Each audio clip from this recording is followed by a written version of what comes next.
Bismillahirrahmanirrahim. Nahmaduhu wa nusalli ala rasulihil karim. Amma ba'd.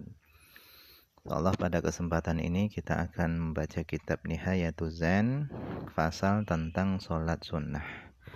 Faslun, fasal fi sholatin nafli, di dalam menjelaskan tentang sholat sunnah. Wahua, adapun nafil, lughatan, secara bahasa, itu maknanya adalah az-ziyadatu, tambahan.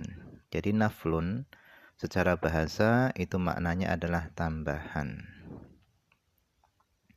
Wastilahan, sedangkan nafil secara istilah maknanya adalah ma adal faraid, yaitu apa saja yang selain fardu-fardu, minas sholah, daripada sholat, wa ghairiha, dan dari selain sholat.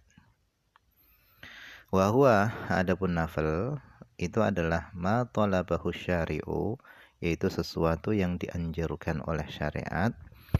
Sesuatu yang dianjurkan oleh syariat, tolaban ghairu jazimin, dengan anjuran yang tidak kuat. Itu yang dinamakan nafil.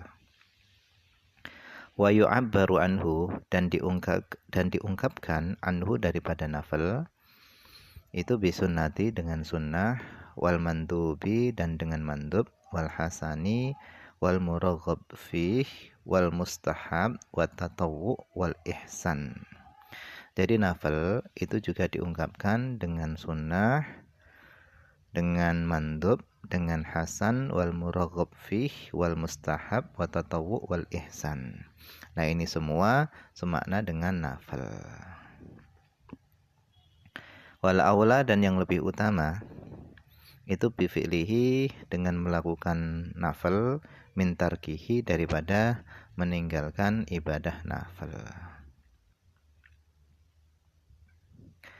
Wa thawabul fardi, adapun pahala ibadah fardu itu yafduluhu, itu melebihi nafil, bisaba'ina darajatan, dengan 70 derajat.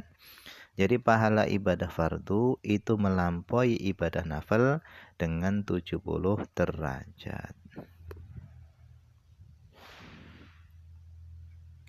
Wahua, adapun sholat nafil itu arba'atu anwa'in, ada 4 macam. Jadi sholat nafil itu ada 4 macam. Yang pertama adalah muaqqatun, yaitu sholat sunnah yang telah ditentukan waktunya.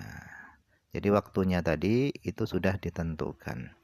Seperti apa? Seperti sholat tarawih, sholat witir, sholat duha, dan yang lain-lainnya.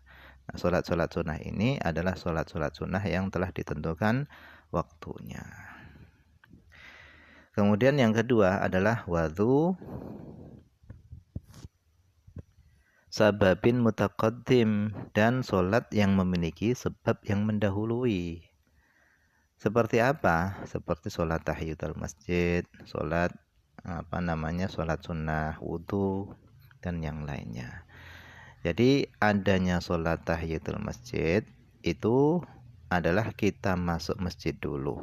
Jadi sebabnya tadi mendahului, yaitu masuk masjid dulu baru melakukan sholat tahiyatul masjid.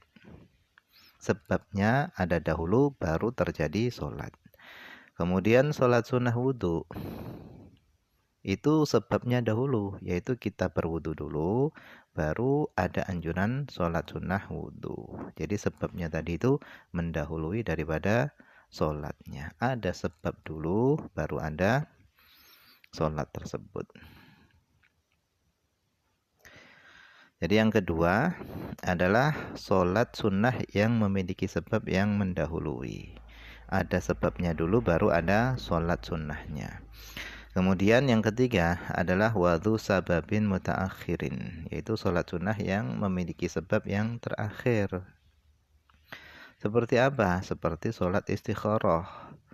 Itu sholat yang dilakukan dulu baru sebabnya tadi itu terakhir. Jadi sholat sunnah istikharah itu adalah sholatnya itu dilakukan dulu baru sebabnya terakhir. Seperti kita ingin memilih calon istri misalnya. Jadi sholat sunnahnya tadi, istikharahnya tadi itu dikerjakan dulu baru besoknya memilih jodoh. Nah, ini contoh sholat sunnah yang sebabnya itu adalah terakhir. Kemudian yang keempat, yang terakhir adalah mutlakun, sholat sunnah mutlak. Nah, apa itu sholat sunnah mutlak? Wa huwa alladzi la yataqayyad biwaqtin wala sababin. Yaitu sholat sunnah itu adalah sholat yang tidak terikat dengan waktu dan tidak terikat dengan sebab. Boleh dikerjakan kapanpun, tapi selain 5 waktu yang diharamkan. Nah, untuk pembahasan 5 waktu yang diharamkan itu nanti ada tempatnya sendiri, pembahasannya ada pembahasan sendiri. Jadi sholat sunnah itu terbagi menjadi 4 macam.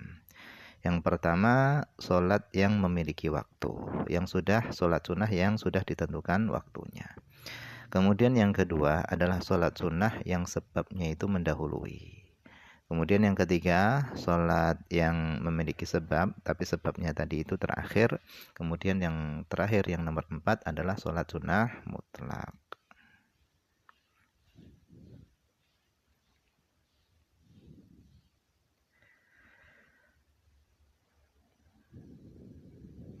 Wa afrodun nawafil, dan adapun afrodun nawafil yaitu satuan-satuan sholat sunnah itu latan hasiru, itu tidak terhitung.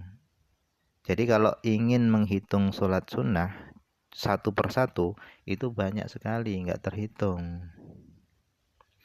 Amal muaqqatu, adapun sholat sunnah yang sudah ditentukan waktunya itu fahiya qisman. Maka itu ada 2 macam. Yang pertama qismun, yaitu satu bagian atau satu macam, tusannu yang disunnahkan fihi padanya al-jama'atu berjamaah. Sholat sunnah yang dianjurkan berjamaah, wasayati, dan nanti akan datang penjelasannya. Waqis pun, dan satu macam lagi la tusannu fihi jamaah, yang disunahkan padanya, yang tidak disunahkan padanya berjamaah. Jadi ada sholat sunnah yang dianjurkan berjamaah dan ada sholat sunnah yang tidak dianjurkan berjamaah. Nah, seperti apa saja sholat sunnah yang dianjurkan berjamaah? Itu contohnya seperti sholat taraweh, yaitu seperti sholat witir pada bulan Ramadan. Kalau di luar bulan Ramadan, sholat witir itu tidak dianjurkan berjamaah. Kemudian seperti sholat apa lagi? Seperti sholat Idul Fitri, Idul Adha, itu sholat sunnah yang ditentukan waktunya dan dianjurkan secara berjamaah dan yang lain-lainnya.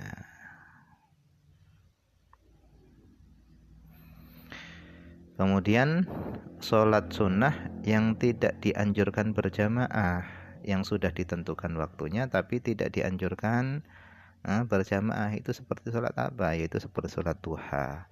Sholat duha ini sholat sunnah yang ditentukan waktunya tetapi tidak dianjurkan dikerjakan dengan berjamaah.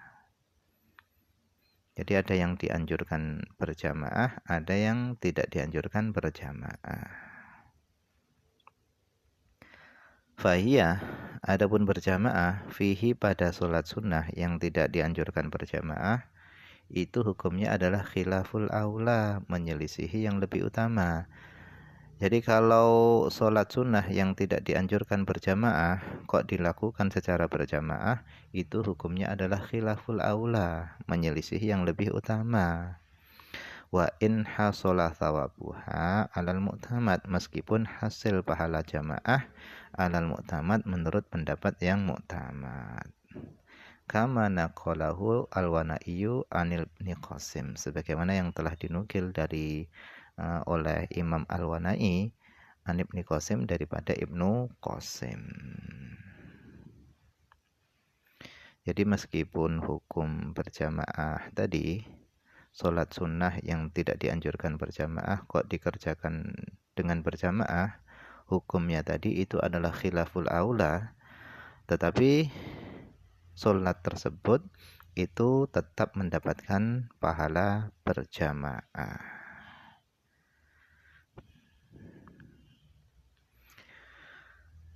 Wallahu a'lam, ini saja yang bisa dibaca pada kesempatan ini, semoga ada manfaatnya.